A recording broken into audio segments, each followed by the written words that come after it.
Look at the waves colliding with one another off back into the right there with that sandbar there. So pretty cool stuff. And Block Island, I believe it's about 13 to 17 miles off the south side.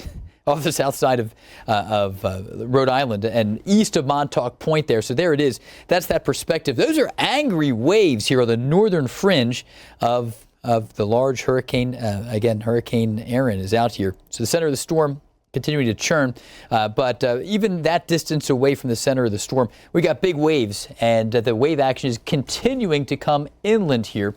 So it's been interesting. I think it might be assumed initially that with the closest pass being last evening to Cape Hatteras, that last evening and perhaps this morning's high tide would be the highest and the worst of the storm surge. But that actually is not the case for some areas from the mid-Atlantic coast to the northeast. Tonight's high tide anticipated to bring higher water. And I really think, I was talking to John Porter about this earlier, I think it's a result of the just continual onshore winds. Day after day, there's kind of an accumulative effect where lots of ocean water is just congregating here near the East Coast, and there hasn't been an opportunity with an offshore wind yet to kind of get rid of that. So it's just building up and building up and building up. So every high tide cycle this evening's going to be worse than last evening for some spots from the north side of the Outer Banks all the way up. And as we take a look briefly at radar, you'll be noticing that there's no meaningful rain tied to this. It's very gloomy out there for parts of the East Coast because of low clouds, but those are clouds that are not really related to the hurricane itself.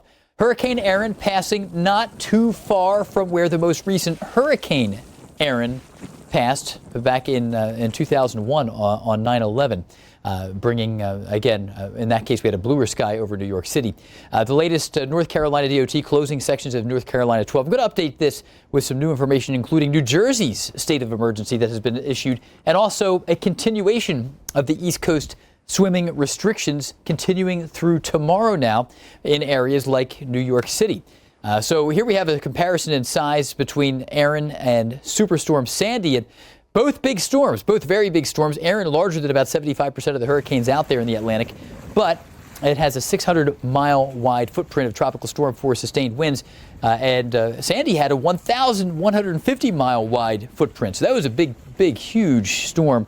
And this one, we've had gusts of wind in the past 24 hours up to 44 miles per hour in Virginia Beach. Nags had similar numbers. There was a report near Kitty Hawk or Cape Hatteras with a 53-mile-per-hour gust, and we'll be looking at some of the most impressive reports overall. Boston seeing gusts up to 31 miles per hour so far.